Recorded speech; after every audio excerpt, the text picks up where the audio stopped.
Share کرنا چاہتا ہوں. آئی ڈونٹ نو کیوں، بٹ اس لیے کہ اس میں بھی کئی میسیجز ہوتے ہیں کہ انسان مطلب ایک تو سب سے پہلے میں 14 اگست کو میں ہر ایونٹ پہ تو لازمی ابو جان کی قبر مبارک پہ آنا ہوتا ہے، چاہے وہ 14 اگست ہو کوئی بھی ہو. تو میرے اندر ایک تحریک ہوتی ہے کہ یہ خوشی کا موقع ہے تو یہ والد صاحب کے ساتھ یہ ٹائم گزارنا ہے. 14 اگست کو میں آیا ہوں تو ایک صاحب نے مجھے بلایا ہے کہ جی آپ کے والد صاحب کی قبر مبارک کے ساتھ ایک سوراخ ہو رہا ہے. تو میں نے کہا جی میرے نوٹس میں ہے اور میں نے کسی کو کہہ بھی دی ہے. تو اس کے بعد کیا ہوتا ہے کہ میں نے اس سے پوچھا کہ آپ کے ابو کب فوت ہوئے، آپ کی یہاں کیوں آئے ہیں؟ کہتے جی میری بیوی کی قبر ہے. تو میں نے کہا کب فوت ہوئی؟ کہتا 1.25 سال پہلے. میں نے کہا 1.25 سال پہلے میرے والد صاحب فوت ہوئے. پھر میں نے پوچھا کون سا ماہ تھا؟ تو کہتا یہ 2020 کا مارچ. میں کہا میرے ابو کا بھی 2020 مارچ میں فوت ہوئے. میں کہا تاریخ کیا ہے؟ کہتا ہے جمعہ. میں کہا دیکھیں اس کو انسیڈنٹ کی جمعے کو ابو فوت ہوئے اور قبر ابو کے پاؤں میں، جہاں ابو کے پاؤں ہیں تو ان کی قبر ہے. تو میں نے کہا میں جب بھی آؤں گا میں آپ کی وائف کے لیے بھی فاتحہ کیا کروں گا. تو اب ابو کی جو قبر میں سوراخ تھا، میں نے یہ میرے بھائی غلام باز صاحب ان کو ڈیوٹی لگائی تھی. تو میں ابھی آ کے ان سے ناراض ہوا کہ آپ نے کام صحیح نہیں کیا. ان کے ابو بھی یہیں پہ اکرم صاحب، دونوں باپ بیٹا اس قبرستان میں ڈیوٹی تھی. تو اکرم صاحب کا میرے بڑے بھائی سے بڑا اچھا تعلق تھا اور بڑا بھائی جب باہر سے آتا تھا تو ان کے لیے اسپیشل گھر میں وہ ختم دیگ شیک اس طرح کرنی تو اکرم صاحب کے لیے کہتا میں نے لے کے جانا ہے کھانا. اور اکرم صاحب نے بھائی کو کچھ قبروں کی، بھائی کوشش میں تھا کہ ابو جان کی قبر کے ساتھ کچھ اپنی قبروں کی جگہ مل جائے، میری بھائی کی اور ابھی میری والدہ ہے. تو بھائی نے کوشش کر کے جگہ اکرم صاحب کے تعاون سے وہ لی. تو اب میں نے اس بچے کو کہا کہ یار تمہارے اگر تم میرے ابو کی قبر کو ایسے کرو جیسے اپنے ابو کی، تمہارے ابو کی قبر ہوتی تو ویسے کرنا. تو کہتا ہے ٹھیک ہے سر.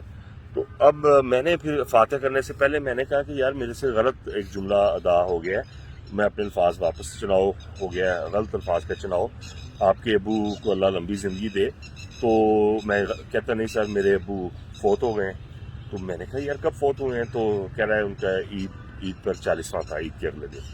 اور میں نے کہا میں یہاں آتا رہا ہوں، آپ دونوں مجھے نظر نہیں آ رہے تھے.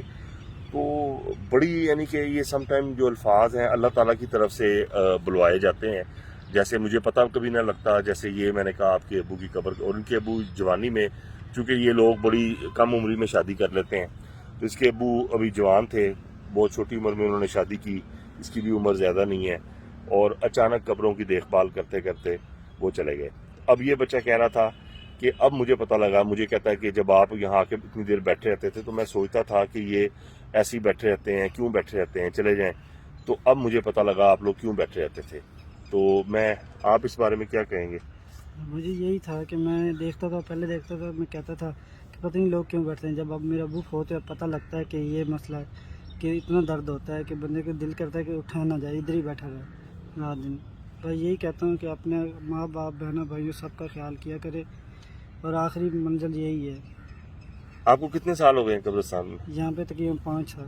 5 سال. اچھا پہلے آپ جب روز ڈیڈ باڈی جنازے آتے تھے آپ کو کیا کوئی فیلنگ ہوتی تھی؟ کوئی بھی فیلنگ دیکھتے بعد دفنا کے ہم چلے، ہمیں کوئی محسوس ہی کچھ نہیں محسوس؟ اب کیا محسوس ہوتا اب ہے؟ زیادہ محسوس ہوتا ہے. جب پتہ چلتا ہے نا کہ والد صاحب کی قبر ہے تب زیادہ محسوس ہوتا ہے. اب کہتے ہیں کہ لوگ کیسے چھوڑ کے چلے جاتے ہیں، کیوں جاتے ہیں؟ ان کو رہنا چاہیے، ادھر ہی رہنا چاہیے. آپ کو یہ فیلنگ آتی ہے اندر سے کہ خوف طاری ہوتا ہے کہ میں نے بھی اس طرح، پہلے نہیں ہوتا اب ہوتا ہے کہ میں نے بھی اس طرح لیٹ اسی طرح جانا ہے. اب پتہ لگتا ہے کہ میں نے اس قبر میں جانا ہے. جیسے اکرم صاحب ساری زندگی ہر قبر پہ نظر ہوتی تھی ان کی خوش باشت. ہاں جی، ان کو کوئی دکھ نہیں تھا، نہ کوئی درد، کوئی بیمار نہیں تھے. ان کو پتہ ہی نہیں، اچانک اٹیک ہوا. ان کو پتہ ہی نہیں تھا. ہمیں وہ آ کے بتاتے تھے اور میں ان کو دیکھتا تھا کہ ہم پریشان ہیں، وہ خوش باش پھر کے وہ شاید ہمیں تسلی دینے کے لیے ہمارے پاس آتے تھے اور ان کو پتہ نہیں تھا ان کا وقت قریب ہے.